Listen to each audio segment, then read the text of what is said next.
ಶ್ರೀ ಪರಮಾತ್ಮನೇ ನಮಃ.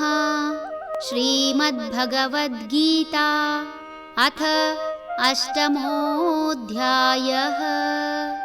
ಅಕ್ಷರಬ್ರಹ್ಮಯೋಗಃ. ಮಾಮುಪೇತ್ಯ ಪುನರ್ಜನ್ಮ ದುಃಖಾಲಯಮಶಾಶ್ವತಂ ನಾಪ್ನುವಂತಿ ಮಹಾತ್ಮಾನಃ ಸಂಸಿದ್ಧಿಂ ಪರಮಾಂ ಗತಾಃ.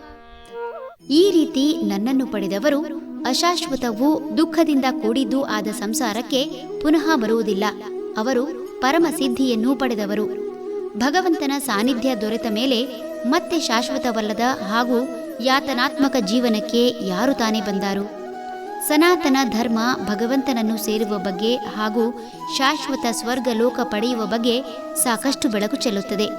ಸಮಾಜದ ಹಿತದೃಷ್ಟಿಯಿಂದ ಕೆಲಸ ಮಾಡಿದ ಪ್ರತಿಯೊಬ್ಬನಿಗೂ ಉನ್ನತ ಸ್ಥಾನಮಾನ ಸಿಗುವುದು ನಿಶ್ಚಿತ. ಇತರ ಮತಗಳಲ್ಲಿ ಮತ ವಿಸ್ತರಣೆಗಾಗಿ ಕೊಲೆ ಹಿಂಸೆ ಮಾಡುವುದೇ ಧರ್ಮ. ತಮ್ಮಂತೆ ಆಚರಿಸದವರೆಲ್ಲರನ್ನೂ ಅಧರ್ಮಿ ಎಂದು ಕಾಣುವ ಮತವಾದಿಗಳು ಅಂತಹವರನ್ನು ನಾಶ ಮಾಡಲು ಸ್ವರ್ಗ ಪ್ರಾಪ್ತಿ ಎಂಬ ಆಸೆ ಹುಟ್ಟಿಸಿ ಮನುಷ್ಯನನ್ನು ಹಾಗೂ ಆತನ ನಂಬಿದವರ ಜೀವನ ಹಾಳು ಮಾಡುವುದು ಕಾಣಬಹುದು.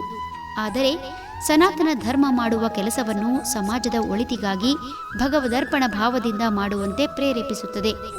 ಯಾರಿಗೆಲ್ಲ ಈ ಲೋಕದ ವ್ಯಾಪಾರ ಮುಗಿದಿಲ್ಲ ಅಂತಹವರು ಭಗವಂತನ ಬಗ್ಗೆ ಚಿಂತನೆ ನಡೆಸಲಾರರು. ತನ್ನ ಪ್ರಾರಬ್ಧ ಕರ್ಮದಿಂದ ಪಡೆದ ಲಾಭ ನಷ್ಟಗಳು ಖಾಲಿಯಾಗುವವರೆಗೂ ಭಗವಂತನ ಮೇಲೆ ಪ್ರೀತಿ ಬರಲು ಅಸಾಧ್ಯ. ಎಲ್ಲವೂ ಖಾಲಿಯಾಗಿ ಇನ್ನು ಬದುಕಿದರೆ ಭಗವಂತ ಮಾತ್ರ ಎಂಬ ಮನಸ್ಥಿತಿ ಬರುವವರೆಗೂ ನಾನು ನನ್ನಿಂದಲೇ ಎಂಬ ಅಹಂಕಾರ ಕಡಿಮೆಯಾಗದು. ಪ್ರಾರಬ್ಧ ಕರ್ಮದ ಫಲ ಮುಗಿದಾಗ ಅಹಂಕಾರ ನಶಿಸುತ್ತದೆ.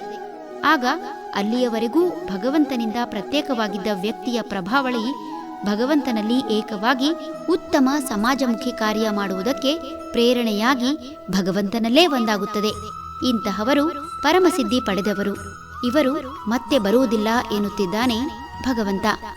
ಹರಿ ಓಂ ತತ್ಸತ್.